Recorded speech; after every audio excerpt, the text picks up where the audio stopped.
न्याय प्रिय भी था। उसके 3 बेटियां थी। एक दिन राजा ने अपनी तीनों बेटियों को बुलाकर कहा, मेरी सारी संपदा तुम्हारी होने वाली है। मुझसे ही तुम्हें जीवन मिला और मेरी इच्छा से ही तुम्हारा भविष्य और भाग्य निर्मित होगा। 2 राजकुमारियों ने तो ये बात मान ली, लेकिन तीसरी ने कहा, यद्यपि स्थिति का तकाजा है कि मैं कानून का पालन करूं, तो भी मैं ये नहीं मान सकती कि मेरा भाग्य आपकी मर्जी से बनेगा। हम देखेंगे। यह कहकर राजा ने सारी बेटी को कैद में डाल दिया, जहां वो वर्षों कष्ट झेलती गई।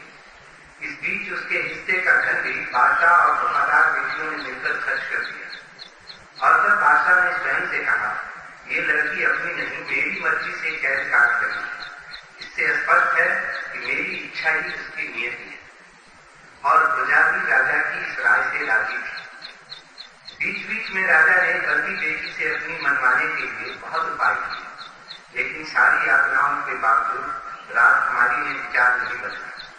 अंत में राजा ने राज्य के बाहर एक डरावने जंगल में उसको छोड़वा दिया, जहां हिंस्र पशुओं के साथ साथ ऐसे खतरनाक आदमी भी रहते थे जिन्हें राज्य देश निकालने की सजा दिया करता था।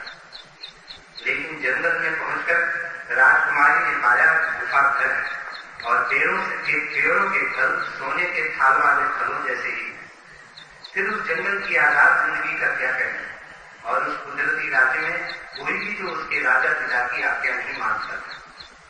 फिर किसी दिन एक भूला भटका किंतु समृद्ध यात्री उस जंगल में पहुंचा। वो राजकुमारी के प्रेम में पड़ा, उसे वो अपने देश ले गया और वहां जाकर उसने उससे विवाह कर लिया।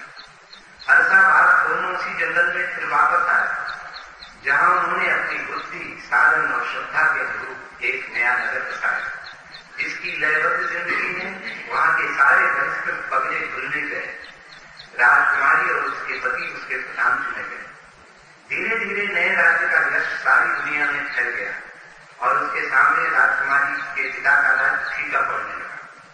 अंत में एक दिन बादशाह स्वयं इस नए नगर को देखने आया और जब वो सिंहासन के पास पहुंच रहा था, तभी उसके कानों में अपनी ही बेटी के ये शब्द सुनाई पड़े, प्रत्येक नर नारी की अपनी नियति है और अपना चुनाव। भगवान, इस सूफी बोध कथा का अर्थ क्या है?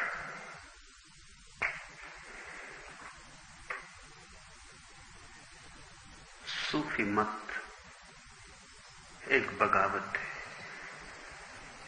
सभी धर्म बगावते।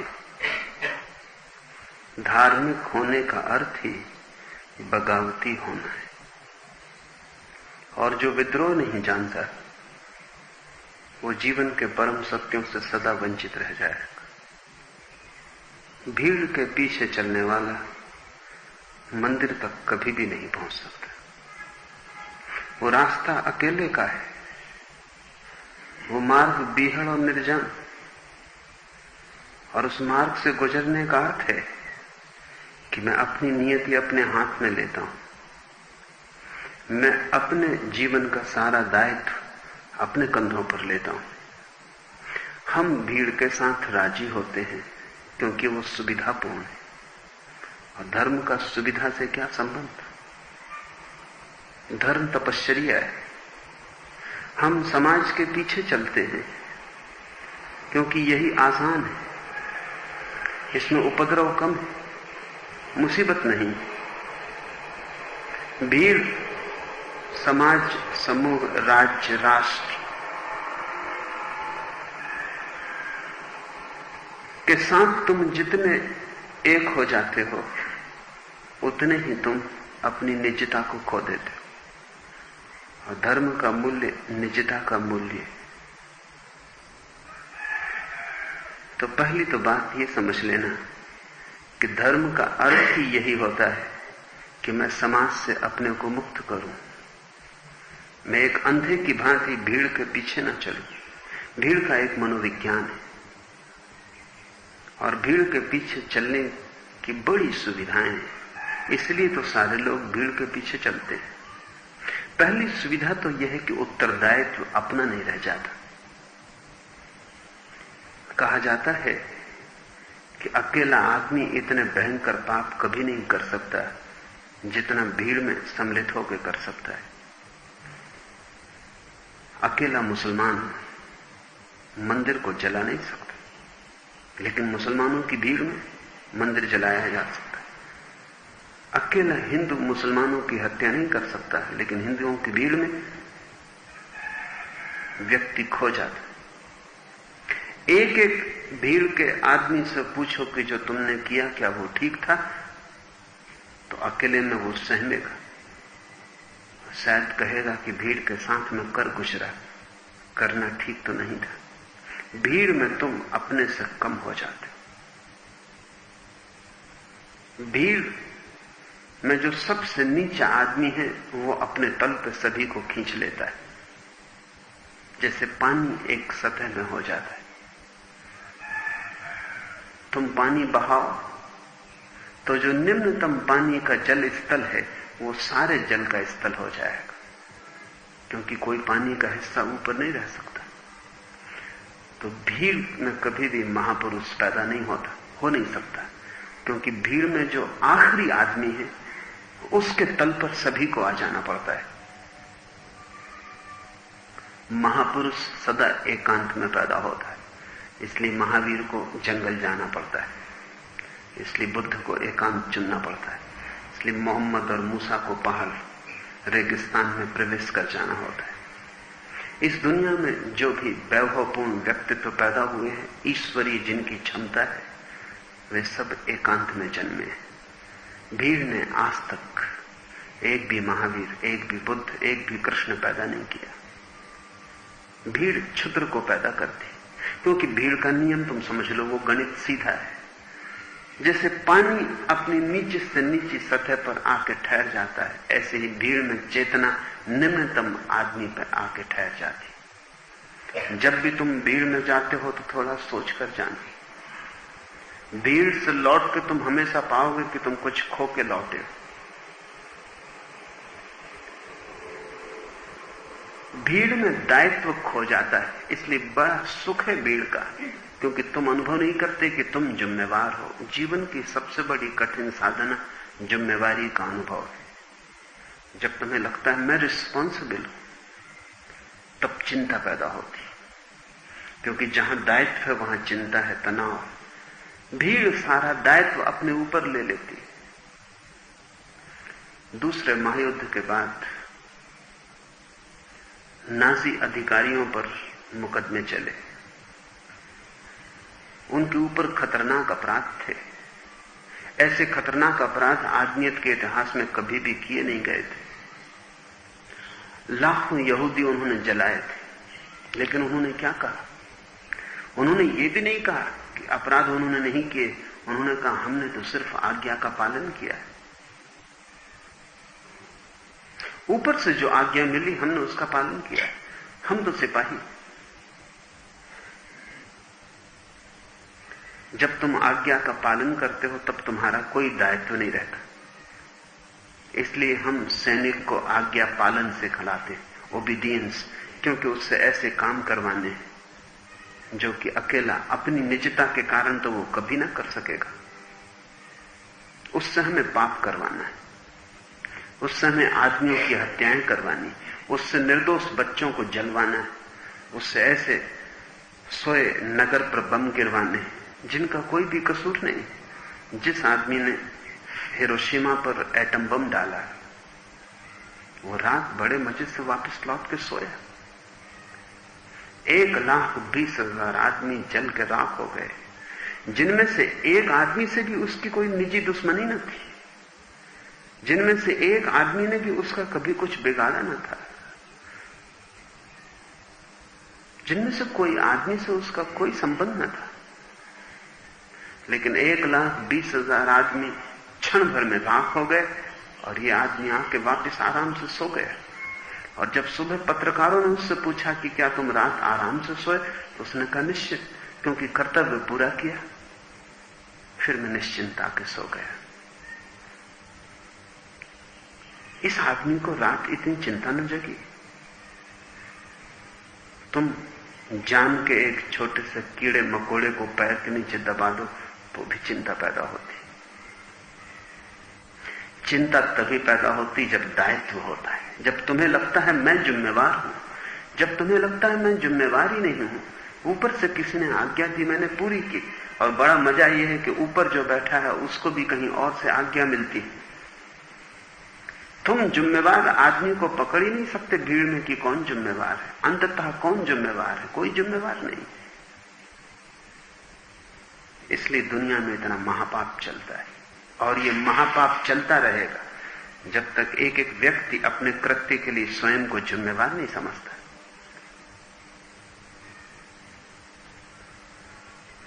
भीड़ के साथ जैसे तुम खड़े हो जाते हो, तुम्हारी चिंता मिट जाती। तब तुम व्यक्ति नहीं हो, तुम हिंदू हो। तब तुम आदमी नहीं हो, तुम मुसलमान हो। तब तुम मनुष्यता तुम्हारे भीतर बुझ जाती। तुम भारतीय हो, पाकिस्तानी हो, आदमी नहीं हो। और धर्म का संबंध तुम्हारी आदमियत से। इसलिए धर्म डिसओबीडियंस, ये थोड़ा समझना पड़े। धर्म बगावत है। सैनिक और सन्यासी बिल्कुल विपरीत, दो छोर। सैनिक है आज्ञा का अनुसरण, पालन, ओबीडियंस। सन्यासी है डिसओबीडियंस, समस्त आज्ञाओं का उल्लंघन। सैनिक और सन्यासी विपरीत छोर। इनसे ज्यादा विपरीत छोर तुम न खोज सकोगे, क्योंकि सैनिक कहता है जो आज्ञा है, जो आज्ञा हो उसे वो यंत्रवत पूरी करता है। वो जरा भी अनुभव नहीं करता कि मेरा कोई हाथ है या मेरा कोई पाप है, मेरा कोई जुम्मा ही नहीं। मैं तो कि यंत्र हूं। तुम आज्ञा देते हो लेफ्ट टर्न तो लेफ्ट टर्न, तुम कहते हो रुक जाओ तो मैं रुक जाता हूं। और सैनिक यंत्रवत होते चले जाते हैं, क्योंकि जितनी बड़ी चेतना पैदा करनी हो उतना बड़ा दायित्व लेना जरूरी है। विलियम जेम्स एक दुकान पर बैठा हुआ था, बड़ा मनोवैज्ञानिक था, और अपने एक मित्र से बात कर रहा था कि सैनिक कैसे धीरे धीरे यंत्रवत हो जाता है। तभी बाहर एक सैनिक जा रहा था, अंडों की एक टोकरी अपने सिर पे लिए, और विलियम जेम्स ने जोर से चिल्ला के कहा अटेंशन। वो आदमी टोकरी को छोड़ के अटेंशन खड़ा हो गया। सारे अंडे बिखर के फूट गए रास्ते पर। वो आदमी बहुत नाराज हुआ। उसने कहा किसने ये अटेंशन कहा है? किसने कहा सावधान? उस आदमी को सेना छोड़े 10 साल हो चुके थे। वो रिटायर्ड सैनिक था, पहले महायुद्ध में के समय की घटना है। लेकिन विलियम जेम्स ने कहा कि हमें हक है कि हम कुछ भी कहें, तुम्हें क्या जरूरत है सुनने की, या तुम्हें क्या जरूरत है मानने की? उसने कहा यह हमारे बस में थोड़ी। जब सुना सावधान, अटेंशन, तो यंत्रवत खड़ा हो गया। ये कोई होश का तो सवाल नहीं है, बेहोश हालत है। सैनिक की पूरी तैयारी बेहोशी के लिए है, क्योंकि होश तो फिर वो पूछेगा कि जिस आदमी को मैं गोली से छेद रहा हूं इसने बिगाड़ा क्या है? जिस आदमी को मैं मार डाल रहा हूं इसका कसूर क्या है? अगर सोचेगा तो खतरा है, अगर विचारेगा तो मुश्किल है। अंधे की तरह अनुसरण सैनिक का लक्षण। उतना ही कुशल सैनिक होगा जितना मूर्छित होगा। इस मूर्छा को पैदा करने के लिए बड़ा आयोजन करना पड़ता है। वर्षों तक हम सैनिक को लेफ्ट राइट करवाते हैं, कोई भी नहीं पूछता कि क्यों। आखिर जिंदगी इस मूर्खता में क्यों खराब की जा रही? लाखों लोग जमीन पर सिर्फ लेफ्ट राइट कर रहे हैं, बाएं घूमो दाएं घूमो, और वर्षों तक रोज घंटों कर रहे हैं। लेकिन इसके पीछे राज है। ये व्यर्थ नहीं हो रहा है, ये जानबूझ के करवाया जा रहा है, क्योंकि इस आदमी की चेतना को छीन करना है, इसे यंत्रवत बनाना है, इसे मूर्खतापूर्ण आज्ञाओं को मानने के लिए राजी करना है, अर्थहीन आज्ञा के लिए राजी करना है। बाएं घूमो तो सैनिक ये नहीं कहता कि क्यों घूमूं, जरूरत क्या है। घूमना यानी घूमना, प्रश्न नहीं उठाना। अगर सैनिक ने प्रश्न पूछा वो व्यर्थ है। मैंने सुना है कि एक दार्शनिक एक बार सेना में भर्ती हो गया। सोच विचार का आदमी था, सेना के बिल्कुल योग्य नहीं था, क्योंकि सोचने विचारने वाले की कहां सेना में जरूरत है। तो जब उससे कहा गया बाएं घूमो, तो सारे लोग घूम गए, वो खड़ा ही रहा। तो उसके सेनापति ने पूछा कि तुम अब खड़े किस लिए हो? उसने कहा मैं सोच रहा हूं कि क्यों बाएं घूमूं, क्या प्रयोजन है, कोई कारण नहीं दिखाई पड़ता, और बिना सोचे मैं कुछ भी नहीं कर सकता हूं। जब तक मैं सोच ना लूं, जब तक मैं निर्णय ना करूं, तब तक मैं कुछ भी नहीं कर सकता हूं, मैं बाएं भी नहीं घूम सकता। बड़ी कोशिश की गई, लेकिन व्यर्थ था उस आदमी को बाएं दाएं घुमाना। लेकिन वो भर्ती तो हो गया था, तो उसे सैनिकों का जो भोजनालय था वहां रख दिया। पहले ही दिन उसके लिए मटर के दाने अलग अलग करने को दिए कि बड़े दाने अलग, छोटे दाने अलग। घंटे भर बाद जब उसका सैनिपति आया, तब वो आंख बंद किए ध्यानमग्न मटर के दानों को सामने रखे बैठा था। अभी उसने शुरू नहीं किया था। उसके सेनापति ने उसे हिलाया और कहा कि क्या कर रहे हो, ये छोटा सा काम भी नहीं होता। उसने कहा कि मैं सोच रहा हूं, कुछ दाने बड़े हैं माना, और कुछ दाने छोटे हैं वो भी माना, कुछ मझोल हैं उनको किस तरफ करना। और जब तक बात साफ ना हो जाए तब तक मैं हाथ नहीं हिला सकता। इस आदमी को सेना के बाहर निकालने के सिवा कोई उपाय न था, क्योंकि जो इतना सोचता हो इसको मूर्खतापूर्ण कृत्यों में लागू नहीं किया जा सकता। इसलिए जितनी कम बुद्धि हो, जितना कम विचार हो, उतना अच्छा सैनिक तैयार होता है। वो सैनिक की जरूरत नहीं, अयोग्यता है सोच विचार, क्योंकि सोच विचार का अंतिम अर्थ दायित्व का बोध है। मैं जिम्मेवार हूं, और अंततः मुझसे पूछा जाएगा कि तुमने क्यों किया। और तब मैं क्या कहूंगा? परमात्मा के सामने मैं क्या कहूंगा? ये हत्या मैंने की, ये बम मैंने फेंका। सैनिक कहेगा आज्ञा थी, मैं तो कुछ भी नहीं, जो आज्ञा थी वो मैंने पूरी की, मेरा कोई जिम्मेवारी नहीं, मेरा कोई पाप नहीं। सन्यासी इससे विपरीत छोर है। सन्यासी कहता आंख की पलक भी मेरी हिलती है, और उससे भी अगर कोई कीटाणु मर जाता है तो वो मेरा जिम्मा है। रास्ते पे मैं चलता हूं और चींटी दब जाती है तो वो मेरा दायित्व है। एक तरफ महावीर जैसा सन्यासी जो पैर फूंक फूंक के रखता है, जो गीली जमीन पर पैर नहीं रखता क्योंकि गीली जमीन पर कीटाणुओं के होने की संभावना ज्यादा है, जो सूखी जमीन पर मलमूत्र विसर्जन करता है क्योंकि गीली जमीन पर कीटाणु दब सकते हैं, मर सकते हैं, जो रात में करवट नहीं बदलता है क्योंकि करवट बदलने से हो सकता है कुछ कीड़े मकोड़े इस बीच आ गए हों और तुम करवट बदलो, रात में वो दब जाएं, तो जो एक ही करवट सोता है, जो रात में चलता नहीं क्योंकि अंधेरे में किसी के जीवन का खतरा है, जिम्मेवार मैं हूं। ये महावीर सन्यास की परम प्रतिमा है।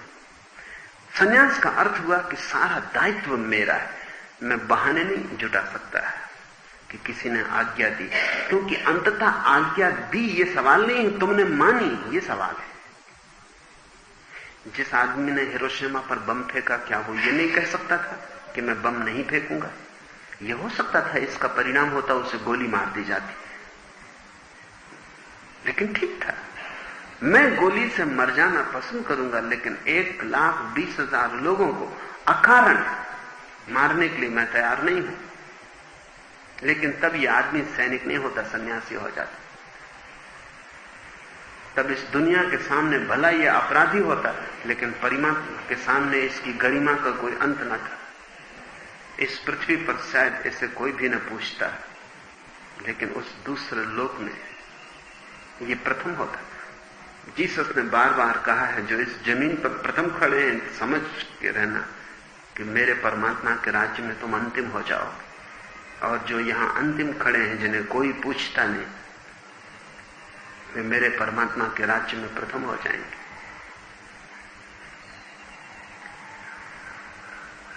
तो धर्म का पहला सूत्र है अंधी आज्ञा मत मानना।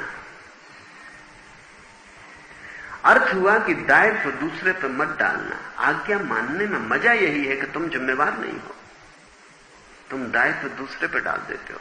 इसलिए दुनिया में इतने अनुयायी हैं। अनुयायी मुफ्त नहीं है, कोई बेकार अनुयायी नहीं बनता। अनुयायी बनने का मतलब है कि सारा दायित्व नेता पर है, हम पर कुछ भी नहीं। और लोकतंत्र ने बड़ी सुविधा जुटा दी। नेता कहता है सारा दायित्व मतदाताओं पर है। मतदाता सोचते हैं सारा दायित्व नेता पर है। ना, आज दायित्व किसी पर भी नहीं है। एक चक्र है जिसमें हर एक दूसरे की तरफ इशारा करता है। तुम इस दुनिया में अपराधी को पकड़ ही नहीं सकते, इसलिए अपराध बढ़ते चले जाते हैं। धर्म की मौलिक खोज यह है कि दायित्व तुम्हारा है। अगर तुम चूके हो, तुमने किसी और को बताया तो वो किसी और को बताएगा, वो किसी और को बताएगा, फिर दायित्व पकड़ में आने वाला नहीं। यही कर्म का सिद्धांत है कि तुम जिम्मेवार हो। तुम कुछ भी करो, तुम बच ना सकोगे और बचाव का कोई उपाय नहीं। इसलिए तुम छोटा सा भी कृत्य करो तो जान के करना कि मैं कर रहा हूं। तुम्हारा भाग्य, तुम्हारी नियति, तुम्हारा ही निर्माण है। सूफी बगावती लोग, तो ये तो पहली बात समझ लें, तब ये कहानी आसान हो जाएगी समझना। दूसरी बात ये समझ लें कि जितना ही तुम सोचोगे कि मैं जिम्मेवार हूं, उतने ही तुम सचेत हो जाओगे, उतनी ही अवेयरनेस बढ़ेगी, उतने ही तुम चौंक के चौंक कर जियोगे, उतनी ही सावधानी, सावचेतता रहेगी। जितना ही तुमने सोचा कोई और जिम्मेवार है, तुम उतने ही आसानी से सो सकते हो,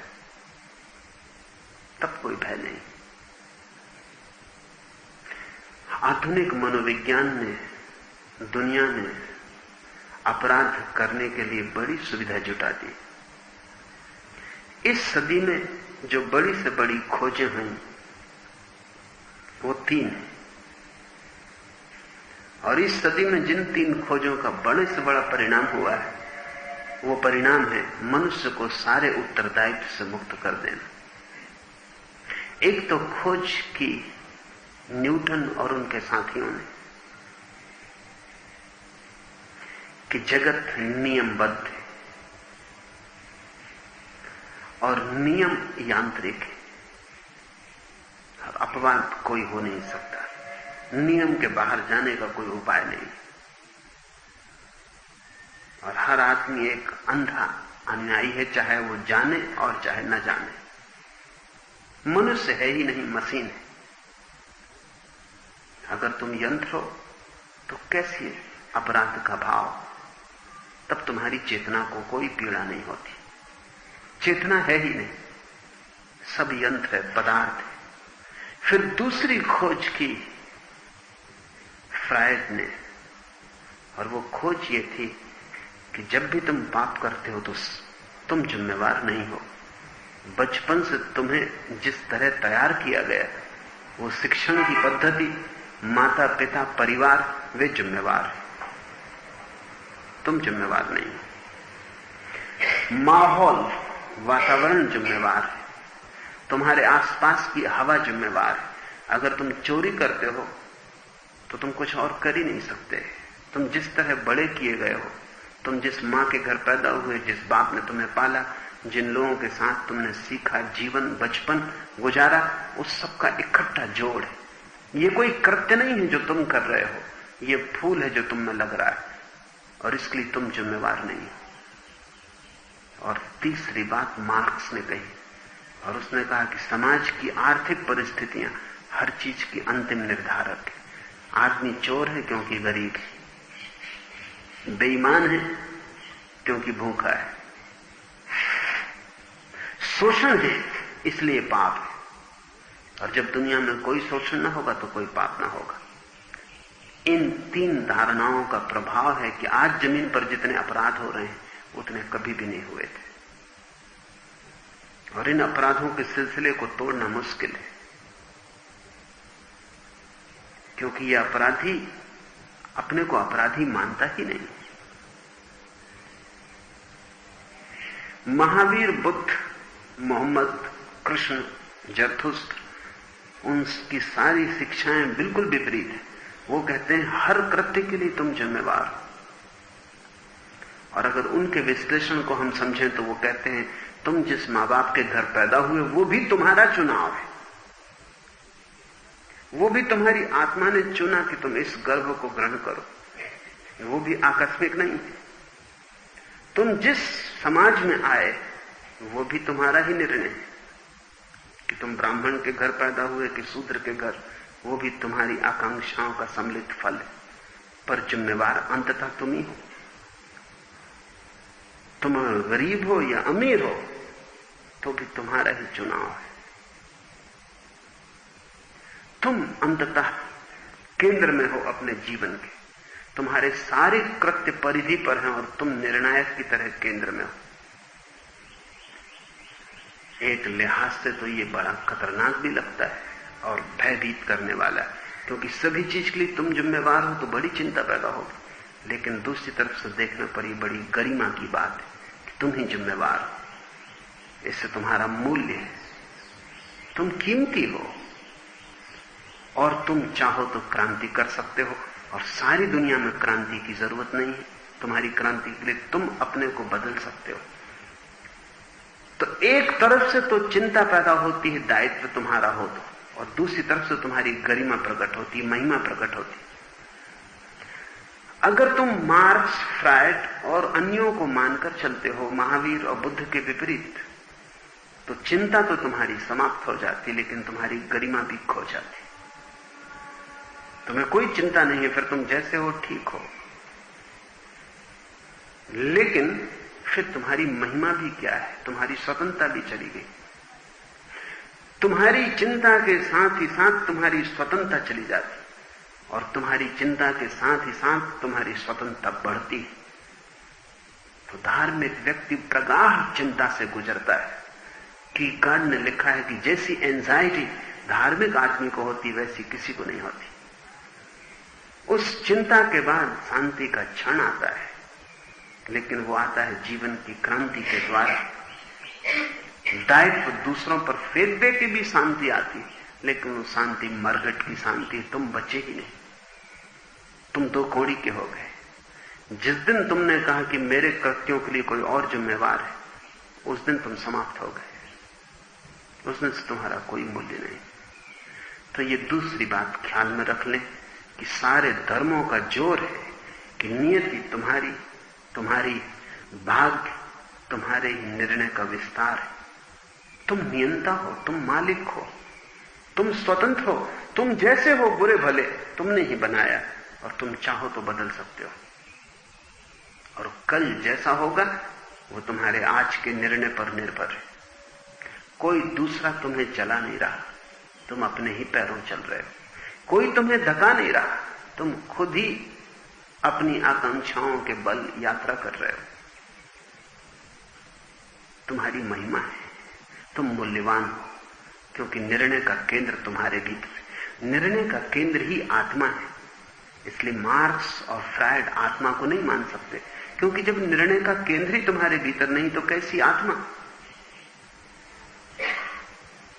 ये दो बातें ख्याल में लें, फिर हम इस कहानी के एक एक शब्द को समझने की कोशिश करें।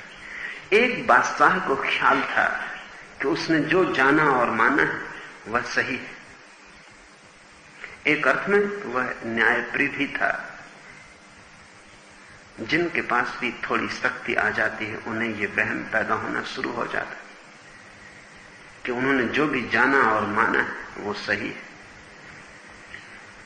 इसलिए तो लोग शक्ति की इतनी खोज करते हैं, राजनीति की इतनी दौड़, क्योंकि सिंहासन पर पहुंचकर तुम जो कहो वही सत्य हो जाता है। दुनिया में सत्य की खोज दो तरह से हो सकती है। एक तो तुम सत्य को खोजने निकलो, तब शायद तुम्हें सब सिंहासन छोड़ देने पड़े, क्योंकि खोज इतनी कीमती है कि सिंहासनों पर बैठ के हो नहीं सकती, और खोज इतनी गहरी है कि सिंहासन पर बैठा हुआ वहां तक पहुंच नहीं सकता। जो सत्य की खोज पर जाता है सिंहासन छोड़ देता है। एक तो खोज महावीर बुद्ध की, और दूसरी खोज यह है कि तुम सत्य चाहते हो, सिंहासन पर पहुंच जाओ, क्योंकि सिंहासन पर पहुंच के तुम जो भी कहोगे तुम्हारी ताकत की वजह से लोग उसे सत्य मानेंगे। और तुम्हें भी वहम पैदा होगा कि जब इतने लोग मानते हैं सत्य, तो जो मैं कहता हूं वो सत्य होना चाहिए। नेपोलियन का प्रसिद्ध वचन, तो उसने कहा, I am the law, I am the state. मैं हूं कानून, मैं हूं राज्य। तो मैं जो कहूं वही कानून, कोई और कानून नहीं।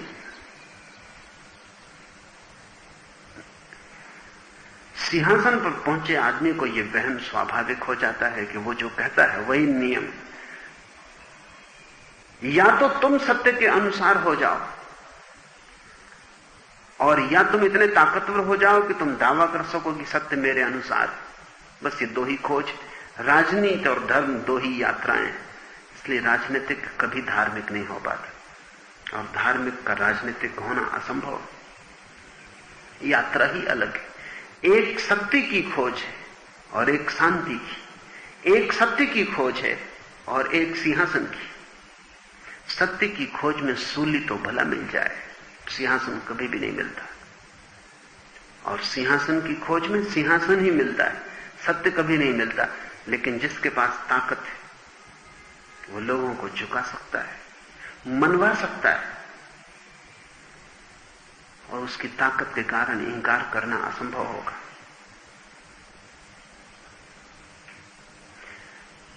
ऐसा हुआ कि मोलोतोव, स्टालिन का एक निकट साथी, एक बड़ी राजनीतिक कॉन्फ्रेंस में लंदन आया हुआ था। कोई जरूरी बात थी जो स्टालिन से पूछनी थी, तभी वो उत्तर दे सकता था। तो वो फोन कर रहा था स्टालिन को, और एक पत्रकार जो उससे मिलने आया था वो कमरे में बैठा था। उधर से स्टालिन जो भी कहता था वो कहता था, यस सर, जी हां, जी हां, जी हां। लेकिन एक ऐसी घड़ी आई कि इसने कहा कि नहीं, बिल्कुल नहीं। पत्रकार चौंका, क्योंकि स्टालिन को कहना नहीं, बिल्कुल नहीं, असंभव बात है। और मोलोतोव कहे, अनुभवी है कि जिसने नहीं कही उसकी गर्दन गई, वो बचेगा नहीं। तो पत्रकार ऐसे तो सुनता रहा जब तक मोलोतोव जी हां कह रहा था। लेकिन उत्सुक हुआ जब मोलोतोव ने कहा कि नहीं, बिल्कुल नहीं, एब्सोल्युटली नो। उस पत्रकार ने जब वार्ता पूरी हो गई, उसने कहा कि अगर आप नाराज न हो तो बड़ी उत्सुकता पैदा हो गई। मुझे मतलब नहीं कि आप किन चीजों में जी हां कह रहे थे, लेकिन किस बात पर आपने कहा कि नहीं। आश्चर्यजनक, स्टालिन को और कोई कहे नहीं। मोलोतोव हंसने लगा। उसने कहा कि स्टालिन को नहीं कहना असंभव है। लेकिन स्टालिन उस समय मुझसे कह रहा था, मोलोतोव तुम ही निर्णय ले लो। इसलिए मैं कह रहा था कि नहीं, बिल्कुल नहीं।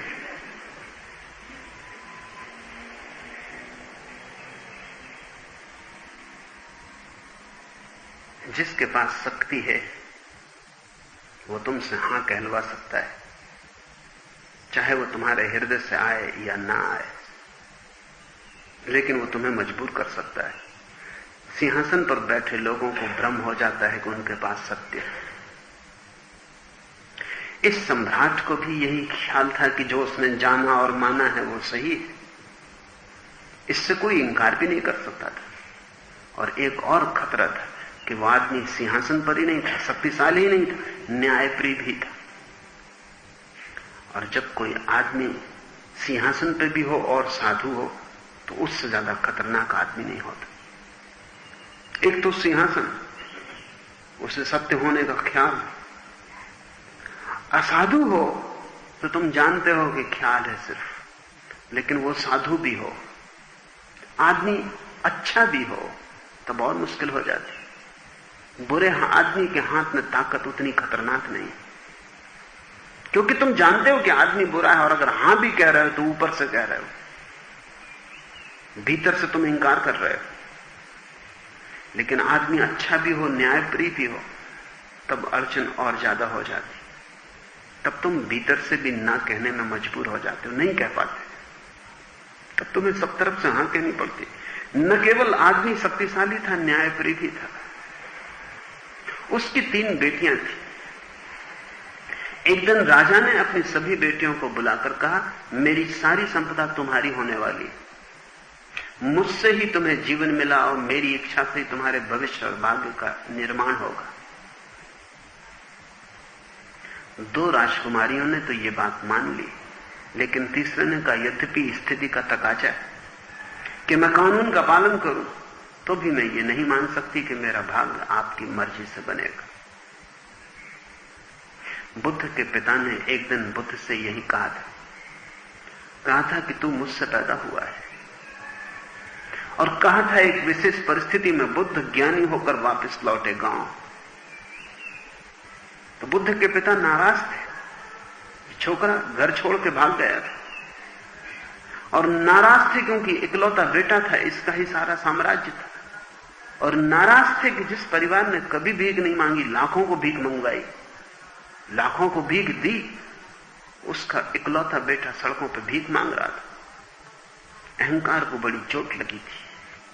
और जब बुद्ध गांव में वापस आए तो बाप नाराज था। और ध्यान रहे, अगर आप बाप हैं तो बेटा बुद्ध भी हो जाए तो भी पहचानना बहुत मुश्किल है, क्योंकि बाप का मतलब है ताकत की स्थिति।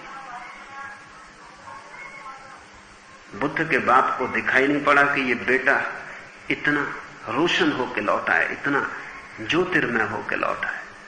बुद्ध की बाप की आंखों में तो क्रोध था, और जहां क्रोध है वहां दर्शन साफ नहीं होता। देखते ही उसने कहा कि फेंको ये भिक्षा पात्र, और बहुत हो चुका ये नाटक, और मेरे द्वार अब भी खुले हैं, बाप का हृदय कभी बंद नहीं होता। तुम वापस लौट आओ और मैं तुम्हें माफ कर दूंगा।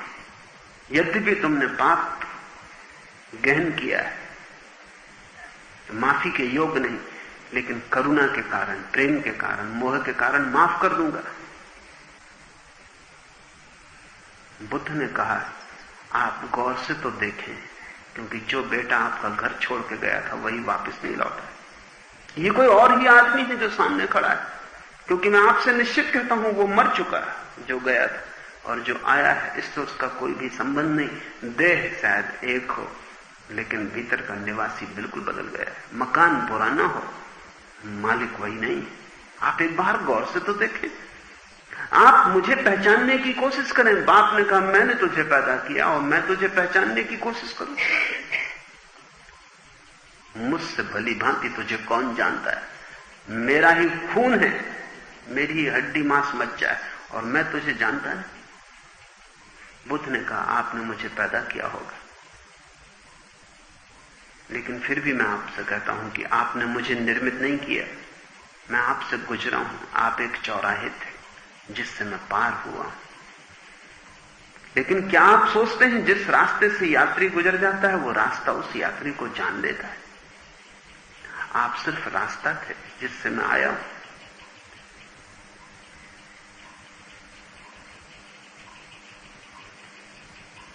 ये अनहोनी सी बातें जो किसी बेटे ने कभी किसी बाप से नहीं की,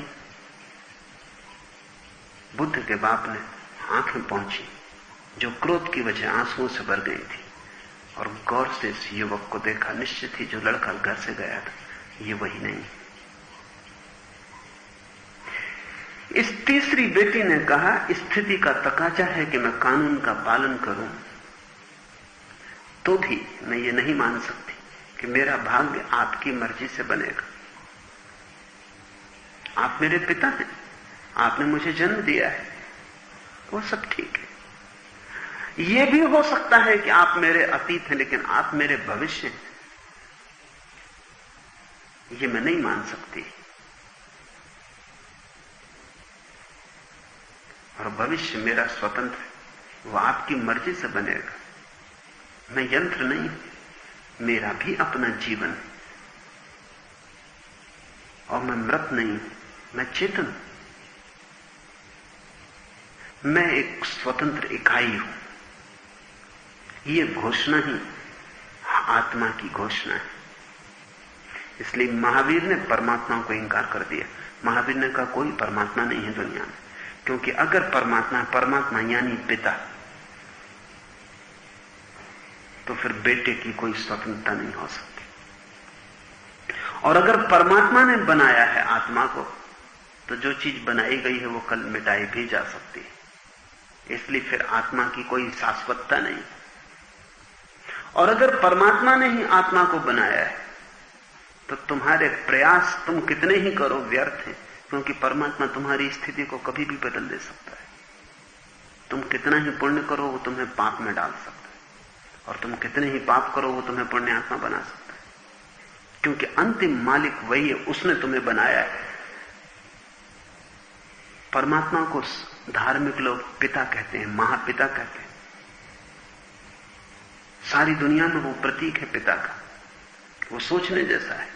साधारण पिता तो इतना ही कह सकता है कि तुम मुझसे पैदा हुए, मैंने तुम्हें बनाया, ये दावा नहीं कर सकता। अगर बिल्कुल अंधा हो तो ही कर सकता है।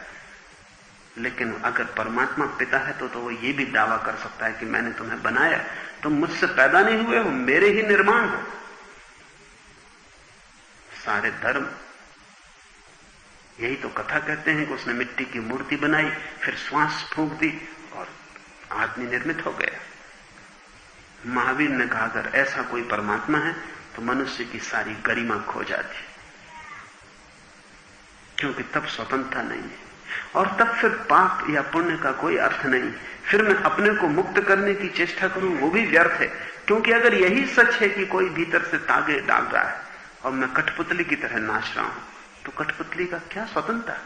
फिर कठपुतली चोर हो कि साधु हो, ये धागे खींचने वाले पे निर्भर है।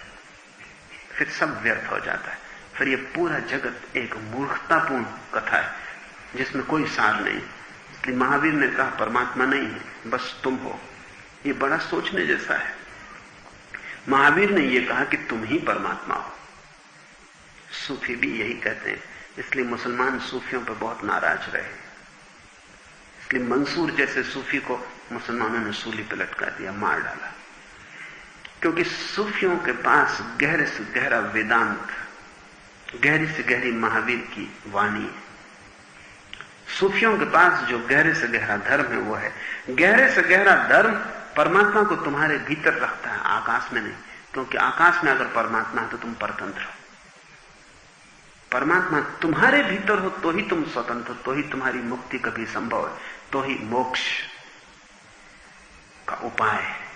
अन्यथा गुलामी सदा रहेगी, वो कभी नहीं मिट सकती अगर परमात्मा ऊपर है। अगर परमात्मा तुमसे भिन्न है तो तुम्हारी कोई कीमत नहीं, तुम दो कौड़ी के हो। और जब तुम्हारी कोई कीमत नहीं तो धर्म का क्या मूल्य है? सूफी मानते हैं कि प्रत्येक व्यक्ति ही अपना नियंता, अपना सृष्टा है, भाग्य अपने हाथ में। ये तीसरी लड़की सूफियों की प्रतीक है, ये सूफियों की प्रतिनिधि है। उस तीसरी लड़की ने कहा स्थिति का तकाजा है। उसने कहा परिस्थिति तो यही है, सरल भी यही है, सुगम भी यही है कि जैसे मेरी दो बहनें राजी हो गई वैसे मैं भी राजी हो जाऊं। लेकिन ये सत्य नहीं है। और जो परिस्थिति के सामने झुकता है और सत्य को छोड़ता है वही सांसारिक व्यक्ति। और जो सत्य को पकड़ता है और परिस्थिति चाहे बदलती हो, टूटती हो, नष्ट होती हो, उसकी चिंता नहीं लेता, वही सन्यासी। तुम परिस्थिति को मूल्यवान समझते हो या सत्य को? इससे ही निर्णय होगा कि तुम ग्रस्त हो या सन्यासी हो। अगर परिस्थिति मूल्यवान है अर्थात संसार मूल्यवान है, घर मूल्यवान है, परिवार मूल्यवान है, पद प्रतिष्ठा मूल्यवान है, तो तुम ग्रस्त हो। वो दो लड़कियां ग्रस्त के प्रतीक हैं। तीसरी लड़की एक संन्यास्त भाव वाली लड़की। उसने कहा स्थिति का तकाजा है कि मैं कानून का पालन करूं, आप जो कहें वही सत्य है, लेकिन तो भी मैं ये मान नहीं सकती कि मेरा भाग्य आपकी मर्जी से बनेगा। इसलिए धार्मिक आदमी अक्सर बगावती दिखाई पड़ता है, जीसस या बुद्ध या महावीर। और तथाकथित धार्मिक आदमी उसकी हत्या करने को उत्सुक हो जाते हैं। जीसस को जिन्होंने मारा वो तुम जैसे धार्मिक लोग थे जो रोज मंदिर जाते हैं, पूजा करते हैं, प्रार्थना करते हैं, किताब को मानते हैं, कानून को मानते हैं, लेकिन स्थिति ऊंची है और स्थिति से ऊपर उनके भीतर कुछ भी नहीं है। परिस्थिति बड़ी है और मनस्थिति का कोई अर्थ नहीं। उन्होंने जीसस को मारा क्योंकि जीसस ने घोषणा की मनस्थिति की और परिस्थिति को दो कौड़ी का कहा। महावीर को पत्थर मारे गए, बुद्ध को अपमान किया गया, वो सब स्वाभाविक। और जिन्होंने किया, ध्यान रखना, वो कोई अधार्मिक लोग नहीं थे। अधार्मिक को मतलब ही नहीं। जीसस को जिन लोगों ने मारा वो कोई नास्तिक नहीं थे। नास्तिक जो थे उन्हें तो प्रयोजन ही नहीं था कि क्या जीसस बक रहा है। आस्तिक थे वे सारे लोग, धार्मिक थे। तो एक तो दिखाई पड़ने वाला तथाकथित धार्मिक, वो हमेशा आज्ञा के अनुसार चलता है, परिस्थिति को मान के चलता है, झुक के चलता है। और एक वास्तविक धार्मिक, वो अपना सिर उठाता है तो हमें कष्ट होता है। उस लड़की ने बड़ी बगावत की बात कही। उसने कहा, ये मैं नहीं मान सकती कि भविष्य तुम्हारी मर्जी से बनेगा, हम देखेंगे। कहकर बादशाह ने बाप की बेटी को कैद में डाल दिया, जहां वह वर्षों कष्ट झेलती रही। इस बीच उसके हिस्से का धन भी बादशाह और वफादार बेटियों ने खर्च कर दिया। और तब बादशाह ने स्वयं से कहा, यह लड़की अपनी नहीं, मेरी मर्जी से कैद काट रही है। इससे स्पष्ट है कि मेरी इच्छा ही उसकी नियति है। लेकिन लड़की क्या सोचती रही होगी कारागृह में। यही मजा है कि जीवन बड़ा जटिल है और तुम अपने अनुसार धारणा बना लेते हो। बादशाह का कहना भी तर्कयुक्त है कि लड़की मेरी मर्जी से जेल काट रही, और लड़की सोचती रही होगी कि ये मेरी मर्जी से मैं जेल काट रही, क्योंकि मैं चाहती तो झुक जाती परिस्थिति के सामने, आज्ञा मान लेती और आज महल में होती, कारागृह में ना होती। ये मेरी ही मर्जी है कि मैं कारागृह में। और बादशाह सोचता रहा, उसका सोचना भी दुरुस्त तर्कयुक्त मालूम पड़ता है कि ये मेरी ही मर्जी है कि वो जेल काट रही। लेकिन अगर तुम गौर करोगे, समझने की कोशिश करोगे, तो लड़की अपनी मर्जी से ही जेल काट रही, बादशाह सिर्फ निमित्त है। क्योंकि दो लड़कियां अपनी ही मर्जी से महल में बैठी, बादशाह सिर्फ निमित्त। धार्मिक व्यक्ति अपने को निमित्त मानता है, करता नहीं।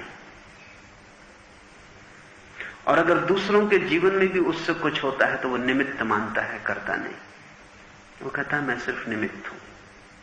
अधार्मिक व्यक्ति अकड़ जाता है, अहंकार घोषणा करता है कि देखो अब तू जेल काट रही, किसकी मर्जी से? तेरा भविष्य कारागृह बन गया मेरी मर्जी से। अहंकार का तर्क ऊपर से ठीक मालूम पड़ता है, फिर भी ठीक नहीं। जो भी घटता है अंततः तुम्हारी ही मर्जी से घटता है। जिस आदमी ने हिरोशिमा पर बम गिराया, ये भी उसकी ही मर्जी से, क्योंकि ये उसके हाथ में था। वो कहते कि मैं आज्ञा मानूं कि न मानूं, ये अंतिम रूप से तो तुम्हारी ही मर्जी निर्धारक है।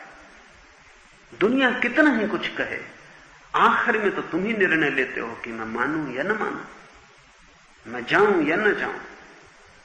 इसलिए ये आदमी अगर कभी अंतिम कोई अदालत हो, जैसा कि ईसाई कहते हैं, मुसलमान कहते हैं लास्ट जजमेंट डे, तो जिस आदमी ने हिरोशिमा पर बम पटका है, ये न कह सकेगा कि मैंने आज्ञा मानी, क्योंकि इससे पूछा जाएगा कि आज्ञा मानना और न मानना तेरे हाथ में था या नहीं। इसलिए तुम अपने को धोखा मत देना। तुम ये मत कहना कि पिता ने कहा इसलिए मैंने ऐसा किया। तुम ये मत कहना कि समाज ने कहा इसलिए मैंने ऐसा किया। क्योंकि कोई कुछ भी कहे, आखिरी निर्णायक तो तुम ही हो सदा। अंतिम निर्णय सदा तुम्हारे हाथ में, उससे तुम नहीं बच सकते। बादशाह का तर्क ऊपर से ठीक दिखाई पड़ता है, भीतर से भ्रांत है। मुल्ला नसरुद्दीन से कोई पूछ रहा है कि तेरे भाई में और तेरी उम्र में कितना फासला है, तो नसरुद्दीन ने कहा मेरा भाई मुझसे 3 साल छोटा है और रोज छोटा होता जा रहा है। वो आदमी थोड़ा चौंका। आधी बात तो ठीक थी कि होगा 3 साल छोटा, लेकिन रोज छोटा होता जा रहा है। उसने कहा, मैं समझा नहीं, तुम किस हिसाब से कहते हो नसरुद्दीन? नसरुद्दीन ने कहा, रीजनिंग, तर्क। 1 साल पहले मैंने सुना मेरा भाई किसी को कह रहा था कि वो मुझसे 2 साल छोटा है। 1 साल बीत गया, अब वो मुझसे 3 साल छोटा, और ज्यादा देर न लगेगी कि मैं उसकी पिता की उम्र का हो जाऊंगा। और कुछ न कहो, अगर ज्यादा जी गया तो उसके बाप के बाप की उम्र का हो जाऊंगा। रोज छोटा होता जा रहा है। 1 साल बीत गया है और मैं 1 साल बड़ा हो गया।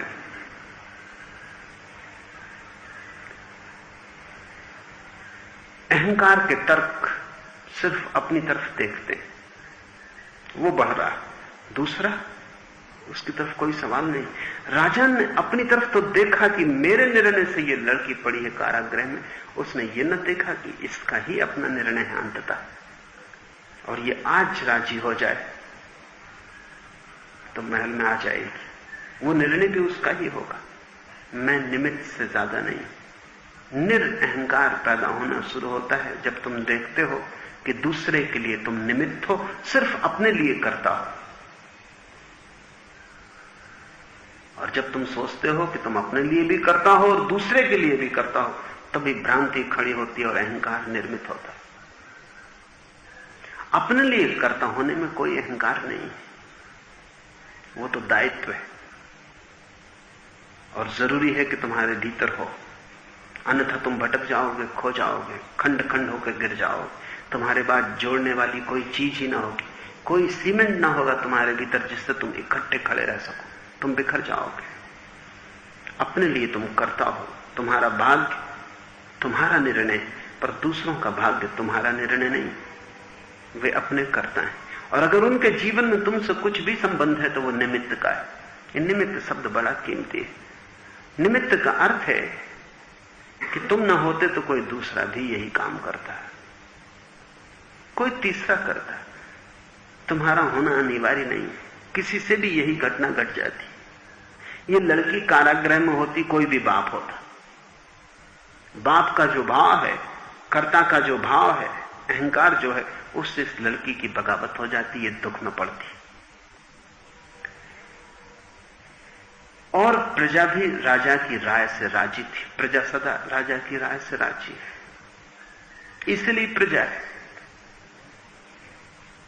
जो भी ताकतवर है उससे वो राजी है। 1917 में रूस में क्रांति हुई।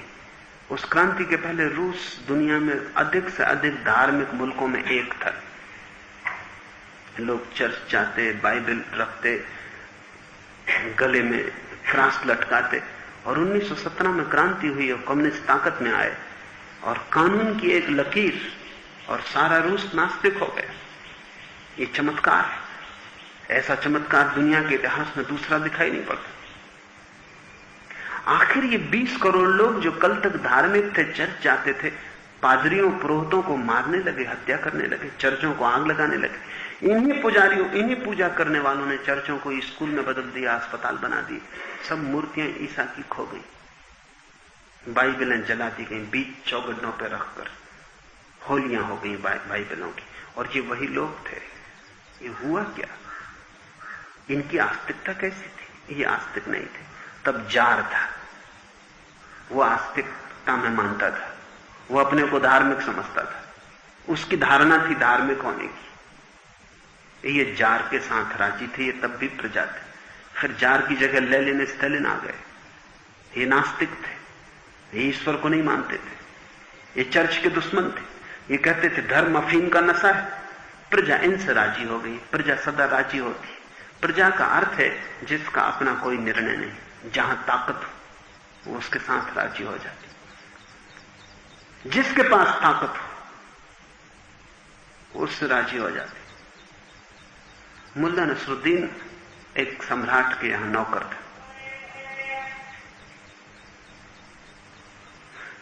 उसकी कुशलताएं, उसकी बुद्धिमत्ताएं, उसकी अनहोनी बातें, राजा उसे प्रेम करने लगा। और रोज खाने के वक्त उसे बुला लेता था। एक दिन भिंडी की सब्जी बनी और राजा ने कहा कि बड़ी अच्छी सब्जी है। मुल्ला ने कहा गजब की, भिंडी जैसी तो कोई चीज ही नहीं। सारा वनस्पति शास्त्र खोज डाला, भिंडी का कोई मुकाबला नहीं, तो राजा है सब्जियों में। दूसरे दिन सुन लिया सब्जी बनाने वाले ने, उसने दूसरे दिन फिर भिंडी बनाई कि जब ऐसी राजा भिंडी है तो दूसरे दिन भी बनाई। राजा ने खाई तो लेकिन कुछ चर्चा न की, तो मुल्ला ने उस दिन भी चुप रहा। तीसरे दिन फिर उसने भिंडी बनाई तो राजा नाराज हो गया, उसने थाली सरका दी और जमीन पर गिरा दी। उसने कहा ये क्या पागलपन है, रोज भिंडी भिंडी। ऊब गया।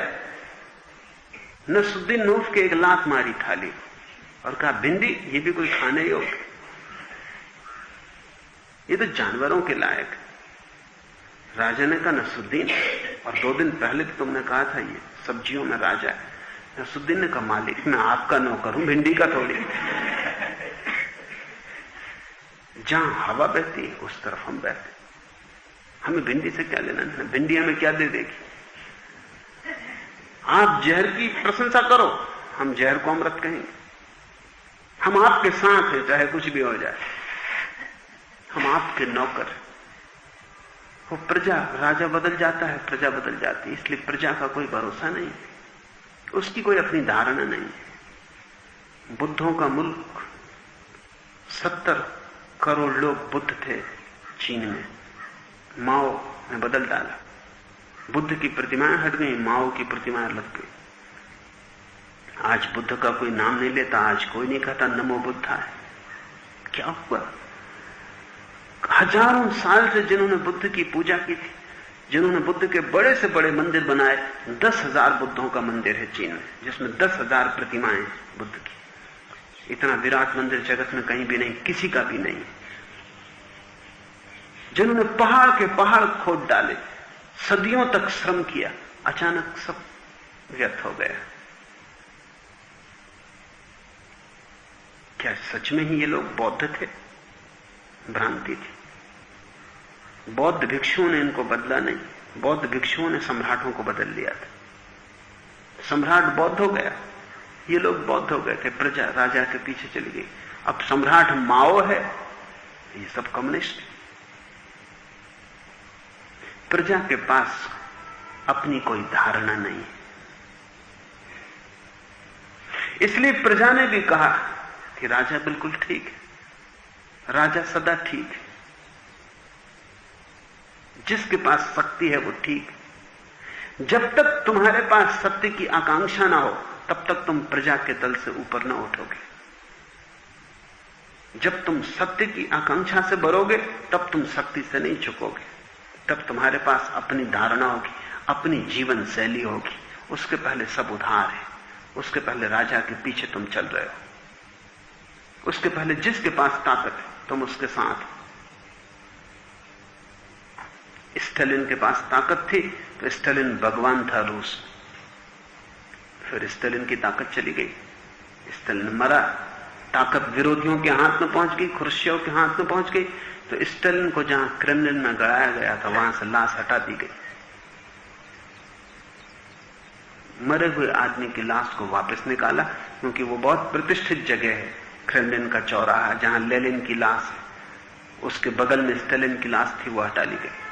सब किताबों में से स्टालिन का नाम अलग कर दिया गया, सब तस्वीरों में से स्टालिन की तस्वीर काट दी गई, और जो कहते थे स्टालिन भगवान वो सब चुप रहे।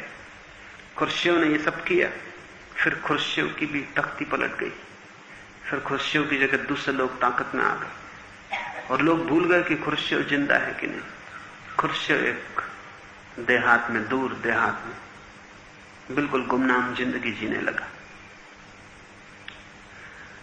लोग बड़े अजीब हैं, लोग ताकत के पीछे चलते हैं, और जो ताकत का गुलाम है वो सत्य की खोज कभी नहीं कर सकता। वो कैसे करेगा? क्योंकि ताकत वाला बदल जाएगा तो सत्य बदल जाएगा, और सत्य कभी बदलता नहीं। सत्य शाश्वत है, और सत्य तो रोज बदलती है, वो तो मौसम की तरह है, सुबह कुछ सांझ कुछ। बीच बीच में राजा ने बंदी बेटी से अपनी मनवाने के बहुत उपाय किए, लेकिन सारी यातनाओं के बावजूद राजकुमारी ने विचार नहीं बदला। अंत में राजा ने राज्य के बाहर एक डरावने जंगल में उसको छुड़वा दिया, जहां हिंस पशुओं के साथ साथ ऐसे खतरनाक आदमी भी थे जिन्हें राज्य देश निकाले की सजा दिया करता था। लेकिन जंगल में पहुंचकर राजकुमारी ने पाया कि गुफा घर है और पेड़ों के फल सोने के थाल वाले फलों जैसे ही हैं, शायद और भी बेहतर।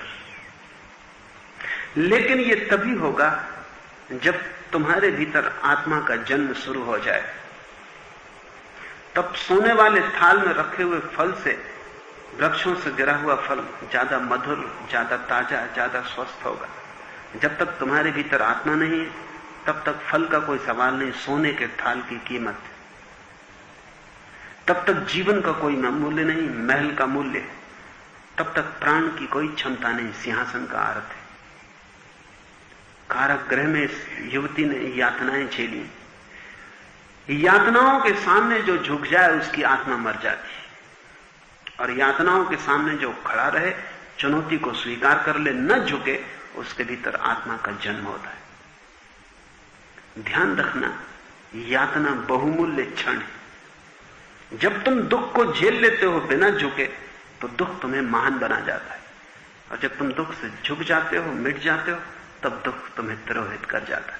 दुख खतरनाक भी है, दुख प्रीति करती है, दुख दुश्मन भी है, दुख मित्र भी है। तुम पर ही निर्भर है अंततः कि तुम कैसा उपयोग कर लेते हो।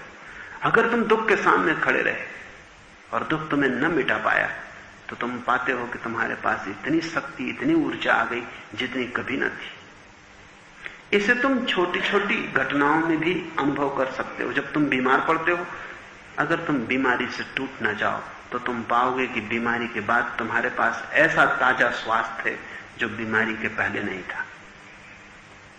लेकिन अगर तुम बीमारी से झुक जाओ और टूट जाओ तो बीमारी भी चली जाएगी, तुम बीमार ही बने रहोगे। बीमारी जा चुकेगी लेकिन तुम्हें निर्भर कर जाएगी। फिर तुम कभी उस बल को ना पा सकोगे जो बीमारी के पहले था। खड़े रहने की क्षमता, और जब यातना आए तब उसका साक्षात करने की क्षमता तपश्चर्या है। अपने हाथ से भी साधकों ने यातनाएं पैदा की हैं ताकि वो उनके सामने खड़े रहें। महावीर जंगल में खड़े हैं, उपवास से भूखे। वो भूख अपने हाथ से पैदा की गई यातना है, और महावीर उसके सामने खड़े होकर देखने की कोशिश कर रहे हैं कि भूख जीतती है या मैं, भूख जीतती है या चेतना, भूख झुका लेती है आत्मा को कि आत्मा झुका लेती है भूख को। और वे उसी दिन गांव में भोजन मांगने जाते हैं जिस दिन भूख हार जाती।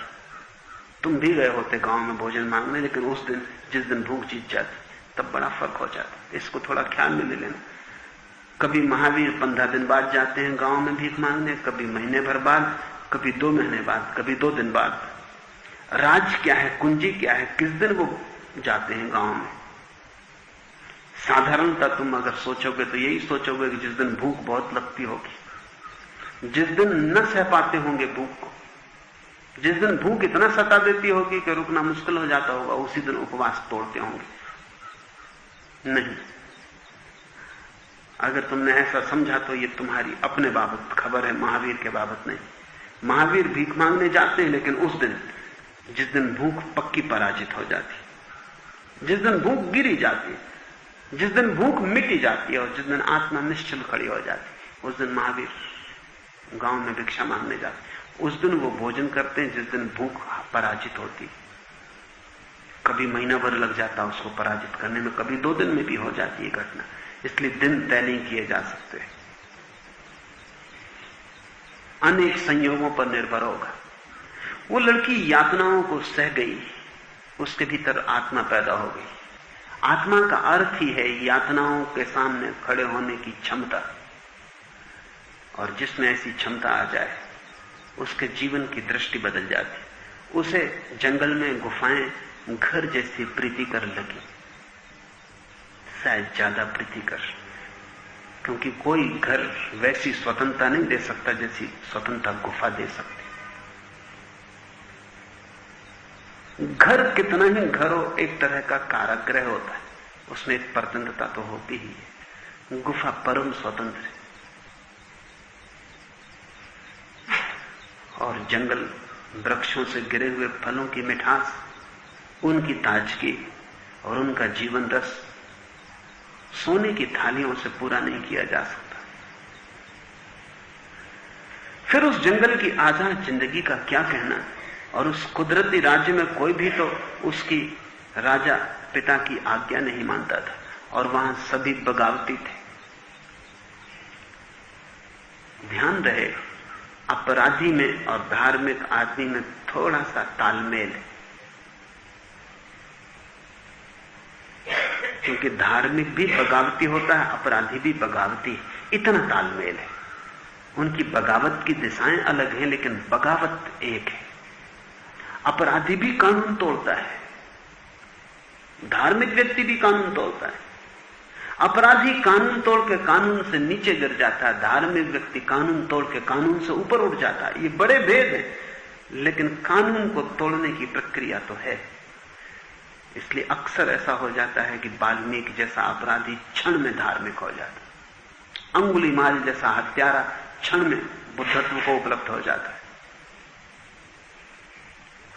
ये कीमिया कैसे घटित होती है कि अंगुलीमाल या वाल्मीकि जैसा दुष्ट हत्यारा एक क्षण में, और लोग सदियों से पूछते रहे कि अपराधी एक क्षण में कैसे धार्मिक हो सकता है, क्योंकि एक सूत्र दोनों में एक जैसा है, वो है बगावत का। बगावत का रुख बदलने की बात है। दोनों दौड़ना जानते हैं, सिर्फ दिशा चुनने की बात है। अपराधी भी दौड़ने में कुशल है, एक दफा उसकी दिशा बदल जाए तो मंदिर तक पहुंचना कठिन नहीं। तुम दौड़ना ही नहीं जानते। वो जो मध्यस्थ आदमी है, जो ना अपराधी है और न धार्मिक है, जो प्रजा है, वो जो प्रजा है वो दौड़ना नहीं जानता। उसके पैर पंगु हैं, उसको बगावत का कोई पता नहीं, उसने किसी तरह की बगावत नहीं की। उसको बहुत देर लगती है धार्मिक होने में। वहां जितने लोग थे, या तो देश निकाले गए लोग थे या ये लड़की थी। उन दोनों के बीच एक तालमेल था कि वे सभी बगावती थे। फिर किसी दिन एक भूला भटका किंतु समृद्ध यात्री उस जंगल में आया। वह राजकुमारी के प्रेम में पड़ा, उसे वो अपने देश ले गया, वहां उससे उसने विवाह किया। अरसे बाद दोनों उसी जंगल में वापस आए, जहां उन्होंने अपनी बुद्धि, साधन और श्रद्धा के अनुरूप एक नगर बसाया, जिसकी लयबद्ध जिंदगी में वहां के सारे बहिष्कृत पगले घुल मिल गए। यही कल्पना है सूफियों की, समस्त फकीरों की, सन्यासियों की, कि कभी ये पृथ्वी एक ऐसा नगर बन जाए जहां पागल भी स्वीकृत हो, जहां अपराधी भी घुल मिल जाए, जहां साधु असाधु का भेद न करना पड़े, जहां बुरे और अच्छे में फासला ना हो, जहां बुरा भी अच्छे में गति दे और जहां अच्छा भी बुरे में साथ दे, और जहां दोनों दो चाक की तरह गाड़ी को चलाएं, जहां दुश्मनी ना हो, एक लयबद्धता हो। और ध्यान रहे, अगर समाज में सभी अच्छे अच्छे लोग हों, जैसा अब तक कोशिश की गई है, वो सफल नहीं होती, क्योंकि तुम एक ही चाक से समाज को चलाने की कोशिश करते हो। वो दूसरा चाक बिल्कुल जरूरी है, और न तो वो सफल होती है, न सफल हो सकती, लेकिन अगर कभी सफल हो जाए तो समाज बड़ा ऊप से भरा हुआ होगा। तुम थोड़ा सोचो, एक समाज जहां सभी अच्छे लोग हैं, उस समाज में कुछ भी रस न होगा। अच्छे आदमी की मनोवैज्ञानिक कहते हैं कोई जिंदगी ही नहीं होती, जिंदगी तो बुरे आदमी की होती। इसलिए तुम एक उपन्यास लिखो अच्छे आदमी के ऊपर, तुम मुश्किल में पड़ जाओ। राम की कथा लिखो रावण के बिना, वो कथा रावण की है, पूरी कथा रावण की, सारा खेल उस पर खड़ा है। और रावण कह दे नहीं चुराते सीता को, तो राम बेकार है। सारी गति, सारा प्राण रावण से आता। असली नायक रावण है। ये तो हम साधुचित्त लोगों की चेष्टा है कि हम राम को नायक बना दिए, लेकिन कथा का नायक रावण है। राम परिधि पर, और ये बड़े मजे की बात है कि शायद रावण तो हो भी सकता है बिना राम के, राम नहीं हो सकते।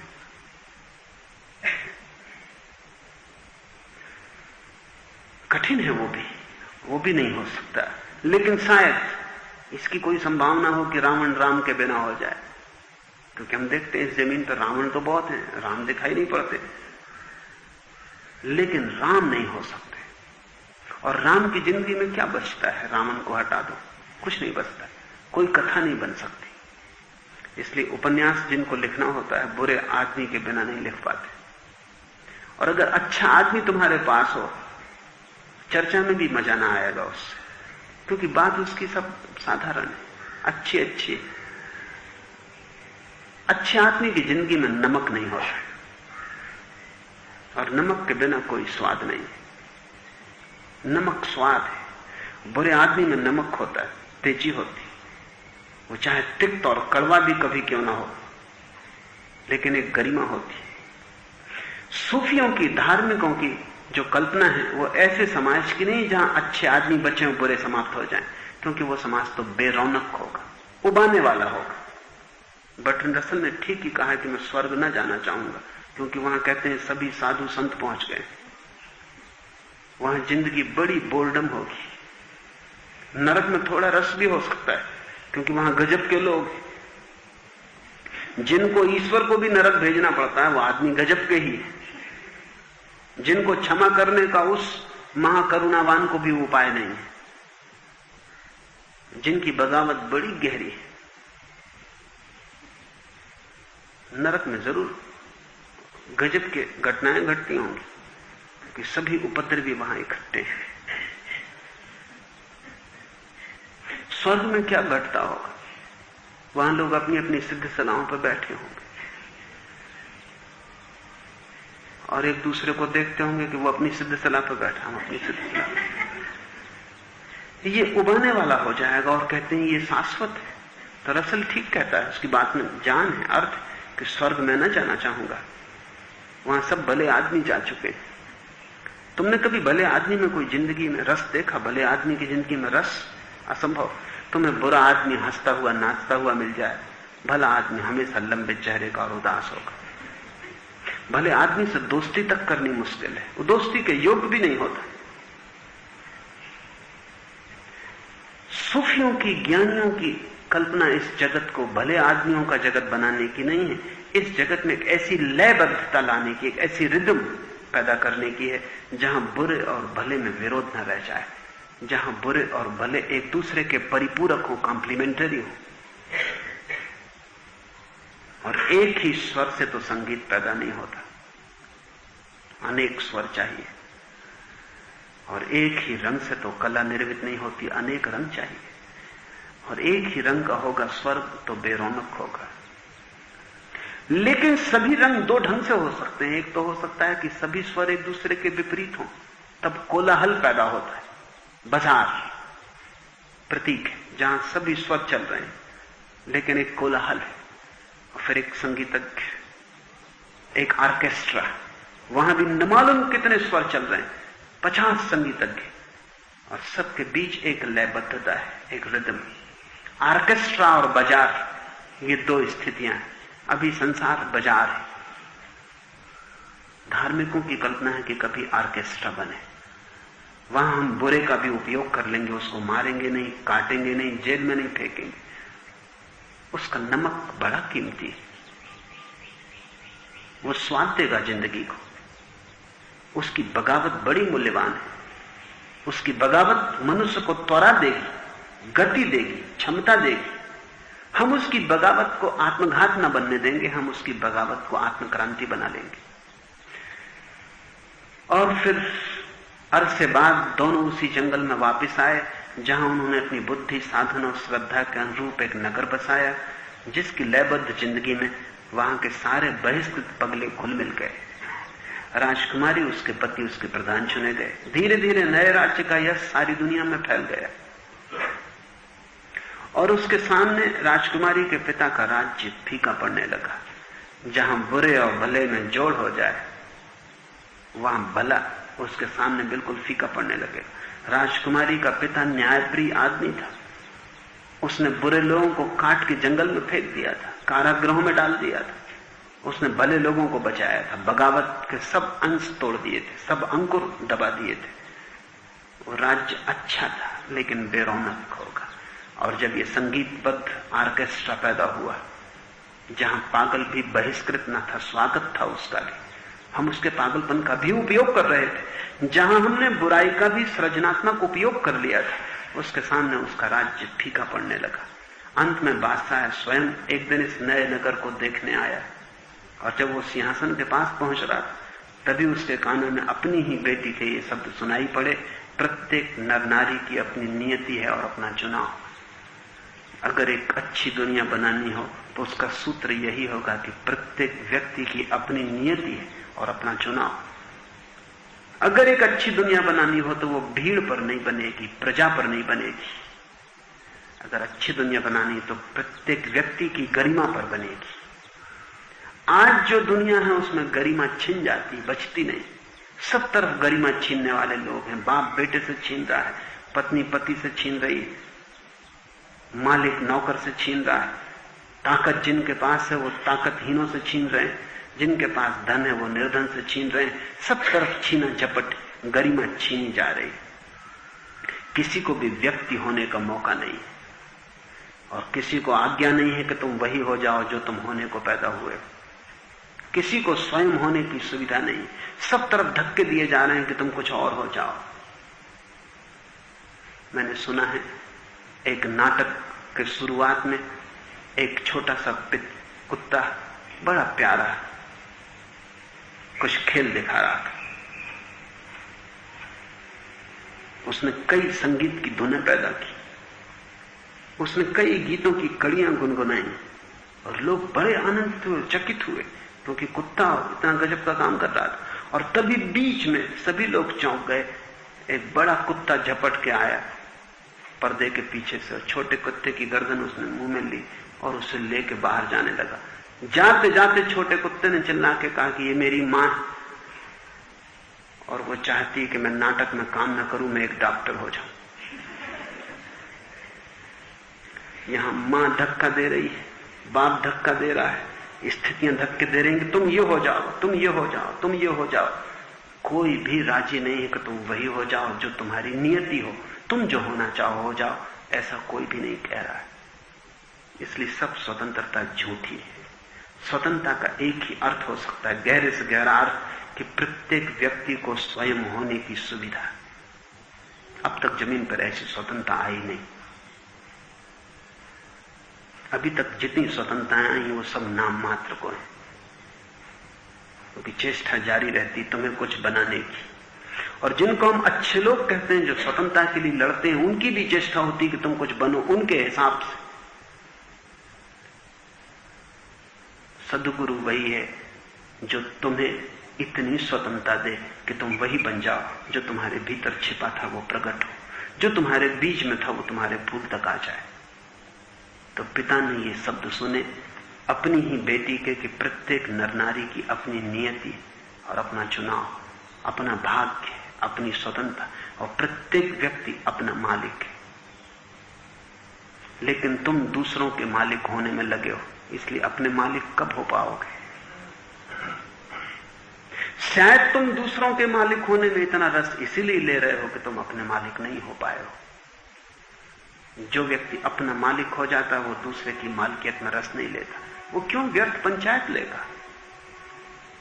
जो व्यक्ति अपना मालिक हो जाता है उसे इतनी बड़ी मालिकियत मिल गई, इतना बड़ा खजाना मिल गया कि वो तुम्हारा मालिक नहीं होना चाहेगा, वो तुम्हें स्वतंत्रता देगा।